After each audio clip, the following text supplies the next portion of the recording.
আরে আলামিন ভাই, আপনি এই জায়গায় একা একা বসে কি করতেছেন? জানেন না এই জায়গা দুইজন ডাকাতি করতে এসে দুইজনের গলা কেটে মেরে ফেলেছিল। আমি চিন্তা করতেছি গলা কাটলে কি সত্যি সত্যি মানুষ ভূত হয়ে যায়?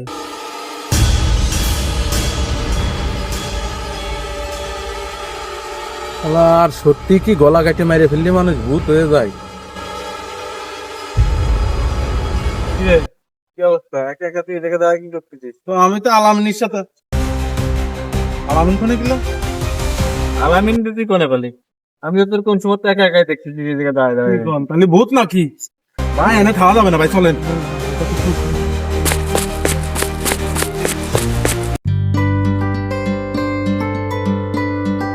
কি ব্যাপার, আব্বির কোনে গেল? তাহলে কি ওইটাই সত্যি নাকি? না হ্যাঁ, না খাওয়া যাবে না। Subscribe for more content.